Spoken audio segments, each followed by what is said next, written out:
2022ல தமிழ்ல ரிலீஸ் ஆன ஒரு கிரைம் த்ரில்லர் வெப் சீரிஸ் தான் இந்த சுழல். இந்த சுழல் சீரிஸ்க்கு அப்புறம் எதிர்பார்ப்பு இருந்ததுக்கு முக்கியமான காரணமே புஷ்கரன் காயத்ரி தான். ஏன்னா விக்ரமேதாக்கு அப்புறம் அவங்களோட ரைட்டிங்கில் வரப்போகிற ஒரு சீரிஸ் அப்படின்னு. அதே மாதிரி அந்த சீரிஸ் வந்த பிறகும் அதுக்கு நல்ல ரிசப்ஷன் கிடச்சிது. அந்த சீரிஸும் பயங்கரமாக போணுச்சு. இப்போது அதோட சீக்குவலாக ரிலீஸ் ஆயிருக்க சுழல் 2 உண்மையிலே நல்லா இருக்கா இல்லையா அப்படிங்கிறத டீட்டெயில்டாக பார்ப்போம். முக்கியமாக இந்த வீடியோவில் எந்த ஒரு ஸ்பாய்லரும் இருக்க போகிறதில்ல. அதனால் நீங்கள் ஸ்கிப் பண்ணாமல் இந்த வீடியோ ஃபுல்லாகவே பார்க்கலாம். அப்புறம் நம்ம சேனலுக்கு நீங்கள் புதுசாக இருந்தீங்க அப்படின்னா இதுக்கு முன்னாடி என்னென்ன வீடியோ ஷார்ட்ஸ் போட்டிருக்கோம் அப்படிங்கிறத கண்டிப்பாக ஒன்ஸ் பாருங்கள். முக்கியமாக லாஸ்ட் வீடியோக்கு நீங்கள் கொடுத்த பெரிய சப்போர்ட்டுக்கு ரொம்ப ரொம்ப தேங்க்ஸுங்க. ஓகே வியூவர்ஸ், வாங்க போய் வீடியோக்குள்ளே போகலாம். இப்போது இந்த சீரிஸோட பிளாட் என்னென்னா, நந்தினி அவங்க சித்தப்பாவை கொலை பண்ணதுக்காக இப்போ ஜெயிலில் இருக்காங்க. இப்போது அதோட கேஸ் ஹியரிங் தான் போயிட்டுருக்கோம். இந்த கேஸில் நந்தினிக்கு ஆதரவாக யார் வாதாடுறா அப்படின்னா செல்லப்பான்னு ஒரு லாயர் தான். இந்த செல்லப்பா எப்படின்னா ஊரில் எந்த ஒரு பிரச்சனை அப்படின்னாலும் அதுக்கு பொதுநல வழக்கு போட்டு மக்களுக்கு நியாயம் வாங்கி கொடுப்பாரு.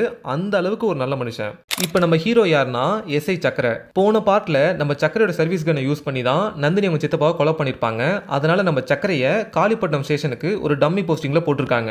இந்த டைமில் தான் அஷ்டகாளி பூஜை அப்படின்னு ஒரு பெரிய திருவிழா போயிட்டு இருக்கும்.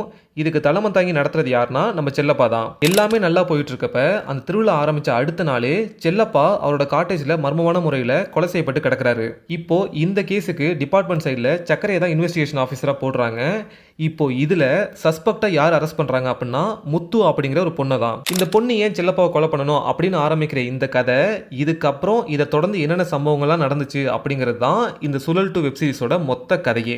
உண்மையை சொல்லணும்னா இந்த சீரிஸ் ஆரம்பித்து முதல் எபிசோட் தாண்டின பிறகும், ஈவன் அந்த செல்லப்பாங்கிற கேரக்டர் மர்டர் ஆன பிறகும் கூட பெருசாக கனெக்ட் பண்ணிக்க முடியல. அந்தளவுக்கு சுவாரஸ்யமாகவும் இல்லை. ஆனால் 2வது எபிசோடு எண்டில் சாம் சிஎஸ் மியூசிக்கில் அஷ்டகாளி பூஜை அப்படின்னு ஒரு சாங்கில் ஒரு சீக்வன்ஸ் ஒன்று நடக்கும் பாருங்க, பியூர் கூஸ்பம்ஸ் தான்.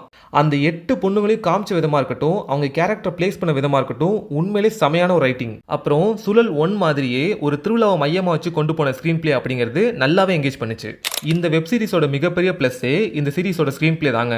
ஏன்னா ஸ்டார்டிங்கில் கொஞ்சம் ஸ்லோவாக ஆரம்பித்தாலும் செகண்ட் எபிசோடு எண்டுக்கு அப்புறம் கதையோட விறுவிறுப்பு அப்படிங்கிறது போயிட்டே இருக்குது. அப்புறம் அடுத்த ப்ளஸ்னா கண்டிப்பாக சாம் சிஎஸோட மியூசிக் தாங்க. ஏன்டா அண்டர் ரேட்டட்னு சொன்னீங்க அப்படிங்கிற அளவுக்கு மனுஷன் இப்போலாம் இறங்கி செஞ்சிட்ருக்காரு. அதில் முக்கியமாக இந்த வெப்சீரிஸில் அஷ்டகாளி பூஜை அப்படின்னு ஒரு சாங் வரும் பாருங்க, உண்மையிலே வேற லெவல். ட்ராபேக்னு எடுத்துக்கிட்டோம் அப்படின்னா இந்த சீரிஸோட லென்த்து தாங்க. ஏன்னா 8 எபிசோடு ஓடக்கூடிய இந்த சீரிஸை இன்னும் கூட கொஞ்சம் கிறிஸ்பாக சொல்லியிருக்கலாம் அப்படின்னு தோணுச்சு. ஏன்னா இந்த கதைக்கு இவ்வளோ டியூரேஷன் அப்படிங்கிறது கொஞ்சம் அதிகமாக பட்டுச்சு. ஒரு பாயிண்ட்டுக்கு அப்புறம் கொஞ்சம் லேக் ஆக ஆரம்பிச்சிருச்சு. இப்போது இந்த சுழல் 2 சுழல் அளவுக்கு இருக்கா அப்படின்னு கேட்டிங்கன்னா கண்டிப்பாக இல்லைங்கிறதா உண்மை. இப்போது ஃபேமிலியாக இந்த சீரிஸை பார்க்கலாமான்னு கேட்டிங்கன்னா கண்டிப்பாக இந்த சீரிஸை நீங்கள் ஃபேமிலியாக பார்க்கவே முடியாது. ஏன்னா அந்த பெண்கள் சிறைச்சாலையில் வரக்கூடிய சில விஷயங்களாக இருக்கட்டும், அதுவும் இல்லாமல் நிறைய கெட்ட வார்த்தைகளை இந்த சீரிஸ் முழுக்க பயன்படுத்தியிருப்பாங்க. ஓவரால் சீரிஸ் எப்படி இருக்குது அப்படின்னு கேட்டிங்கன்னா கண்டிப்பாக உங்களை என்கேஜ் பண்ணக்கூடிய ஒரு வெப் சீரிஸ் தான் இந்த சுழல் 2. இந்த சீரிஸ் இப்போது அமேசான் பிரைமில் அவைலபிளாக இருக்குது. நீங்கள் பார்த்துட்டு உங்கள் ஒப்பீனியன் என்னன்னு சொல்லுங்கள். ஆல்ரெடி நீங்கள் பார்த்துருந்தீங்க அப்படின்னா மறக்காமல் உங்கள் ஒப்பீனியன்ஸை கமெண்ட்ஸில் ஷேர் பண்ணுங்கள்.